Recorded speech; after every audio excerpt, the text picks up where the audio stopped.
lost, and it's like, what the fuck are you even talking about? When it comes to things that pertain to the material, things that would genuinely change your life or impact your life in a meaningful fashion, like tax cuts or deregulations or additional regulations or stopping endless wars, things like that. Both parties are pretty much aligned on the same political spectrum. Their goals are their stated goals might be different, but the outcomes usually are very similar.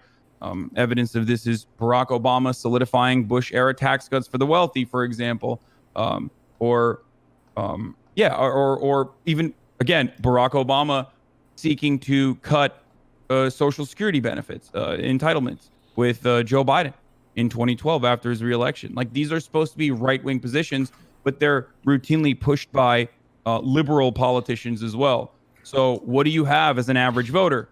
The only thing you have left in your hand is to argue over meaningless cultural issues like, as Felix pointed out, do you drink gay soy or not? Or, do you love your cops? Do you love your troops? That sort of shit. Yeah, there's an entire cop identity politics movement. Like, it's fucking hilarious. It's there's a movement of cops who go on TikTok and their entire thing is that they're the most oppressed people in the world. Like, anything that you could say about the most hysterical, fucking blue-haired college student who's screaming at Ben Shapiro or whatever is also true about any time you say anything about a cop online. Yeah, cops are vets. Yeah, of course. I don't agree with selling the idea that the left and the right are politically the same. Meaningless cultural issues to you is like gay marriage or abortion to some other people. That seems like a little bit reductive to try to insinuate that from a policy point of view, Democrats and Republicans hold the same positions. I don't think that's true at all. I don't think gay marriage is a meaningless cultural issue. What I'm referencing is Starbucks or wars or Christianity on the right, and on the left it would be things that are not genuinely advocated for. Gay marriage is actually a perfect example. Democrats not genuinely advocating for gay marriage until it's viable for all of them to do so is a good representation of this. They still turned around and talked about how Bernie Sanders was not intersectional enough in a shameless manner in 2016. Meanwhile, my man was advocating for LGBT rights in fucking 1986.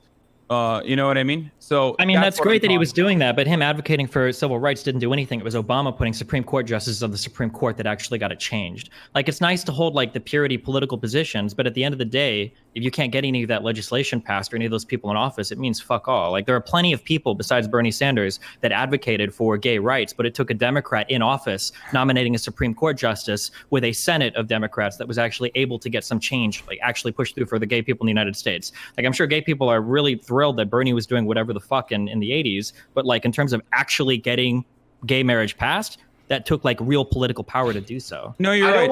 Activism is not as important as allowing gay marriage to finally pass through once it's politically viable. You're correct. It's actually better that way. Yeah, I don't want to. Oh, sorry. Go ahead. No. I was just gonna say we should wait. People like immigrants, for example, that have their rights removed from them, they should just wait. Their time will come eventually when the neoliberal establishment decides it's okay, it's politically viable for them to do so. What was it, Felix? Go ahead. All right, yeah. I want to clarify before I say this. I'm not saying that Bernie Sanders is responsible for gay marriage, but things like, the mayor of Burlington, other forces making this a cause is what makes an issue not radioactive to begin with. If you really want to draw this out, you could make the argument that Obama putting justices on the Supreme Court, blah blah blah, but Democrats were very clearly content to just let that issue die in the vine or be against it. Actually, sign a national law prohibiting gay marriage, as Bill Clinton did, unless people actually moved the window on it. Yeah, of course. It's two sides of different coins. But do you want to be a politician or do you want to be an activist? These are two fundamentally different positions.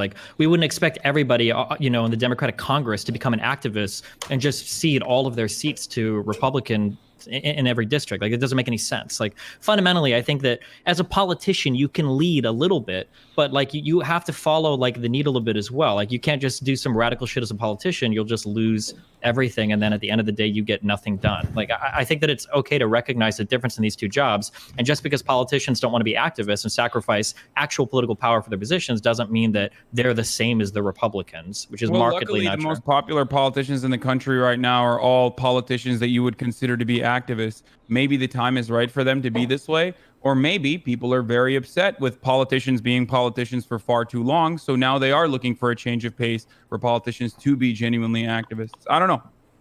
That's just where I'm coming from with this. As a matter of fact, if you look at politicians who are straight politicians, at least with like Senate favorability ratings, Bernie Sanders tracks a little bit higher than